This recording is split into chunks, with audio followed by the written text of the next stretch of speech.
Yours truly, Nicholas Natt, checking in here with Natt Fitness. So I want to get a chance to talk about something that could be extraordinarily beneficial when it comes to your goals in developing health and ultimately trying to see results. Now, oftentimes when we talk about results in and outside the gym, we also talk about fitness, right? What type of activities? Should you be sedentary? Should you be active? All that stuff. And all of that has extreme value. But I think one of the things, aside from sleep, that is very underutilized and very misunderstood is the power of nutrition. Now, I'm not going to talk so much about macronutrients like fats and carbohydrates and proteins and, if you should be eating certain stuff. All that will come at another time. And if you do have questions, make sure you guys definitely send me a message. You can send them on here, on other platforms, however you're viewing this, because I'd love to make some videos that are going to be more beneficial for you. But in particular, what I want to talk about is kombucha. I'm just going to show you an example of what I use. This is from Health Aid. I do like them. I highly recommend this one. There's some utility to that. Obviously, if you use a different brand of kombucha, good for you. If you don't know what kombucha is, it's basically a fermented tea that has probiotics in it. So that leads me to what I want to talk about, which is probiotics. Now, many people have understood that, oh yeah, probiotics are this thing that's good for the gut. True statement. When it actually comes to understanding what probiotics are and how they're utilized, that's something that's not so misunderstood. So I just want to have the opportunity to talk a little bit about a short baseline of prebiotics, prebiotics, probiotics, and postbiotics, and basically what they're for. So one of the things that people don't actually know is the symbiotic relationship between our brain and our gut. That happens via something called vagus nerve. Many times, if you think about what you put into your body, your first influence is going to be in your gut. A lot of times what happens in your gut is also going to happen in your brain. Think about that being like a mirror relationship, right?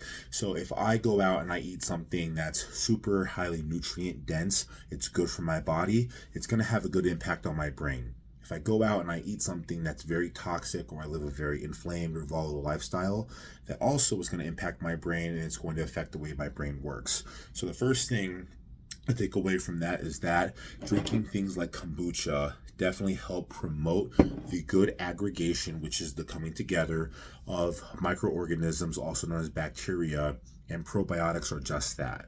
Now, what is a prebiotic and how does that differ from a probiotic?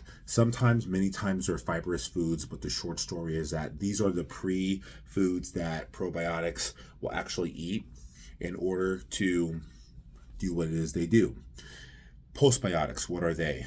Again, short term, it is the byproduct waste. I know we think about waste in a negative connotation. I'll address that in a second, but essentially they're the waste of the fermentation that happens when a probiotic will eat a prebiotic, and then it wastes the same way that we do when we defecate or we pee. So, but a lot of these things have great utility and great benefits to the gut. So why do I talk about that? Well, the reason that I want to address this and the reason I want to talk about the gut, because we could have conversations on conversations about this, is that serotonin levels. So serotonin is a hormone that impacts mood. We all know what it feels like when we're going through our day and all of a sudden we just go into a slump. We feel drowsy, we feel fatigued, we feel tired, we feel depressed, we feel anxious, we feel discouraged. We also know what it's like when we have the antithesis of those actual very things, and we have energy, we have excitement, we have joy, we have passion. And so when you have a balance of serotonin, you're in a position where you get to be more of your authentic self. What I think about that is before we walk out into our day, we have all the things that are happening to us that are going to shapeshift how we probably are going to feel or at least react to stimuli. You think about how you are before that stuff happens. Having a balance of serotonin in your gut, which primarily happens in the gut, believe it or not in the brain. A lot of people think it happens only exclusively in the pineal gland of the brain. Not true. Most of that happens actually in the gut. Pineal gland does have utility for serotonin production, but it's not the only area.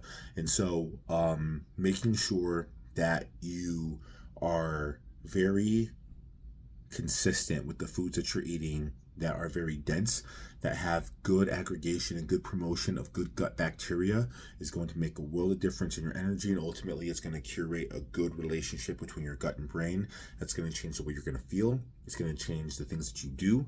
It's going to change the way that you approach things, and it's also going to change the results and the benefits to what you're trying to see change in your physique or your health all around. Highly recommend it. Shout out to Health Aid. Obviously, like I said, guys, this is something that I use and I like, but by all means, get out there, do some research. I'm happy to send you a lot of different names of some other good brands out there if you want to know more information about not just kombucha, but other fermented foods that are really great. It's things like kimchi, sauerkraut, pickles, what things to stay away from, what things to be mindful of. More than happy to talk about that, and we'll go from there. If you like this video and you have other questions, I would definitely happy to curate more and more content like this. One thing that you can definitely do is share this with somebody who you think needs to hear this or that's struggling with their goals and health and wellness. You can definitely have an impact. Go like, subscribe. That's the second thing. Doing so is going to help give me feedback on exactly what kind of videos people like you who are really devoted to seeing changes in your health can do. And the last thing, make sure you guys are connecting with me on any of the platforms. Go and download my ebook. Doing so will get you connected into my newsletter, and we could be able to have more in-depth conversations, and I'll be able to find out more about your goals and how I might be able to help. So that's what I have to offer. Thank you guys so much for the time. Hopefully this has been good. Go get you some. Highly recommend it. Until next time, signing off.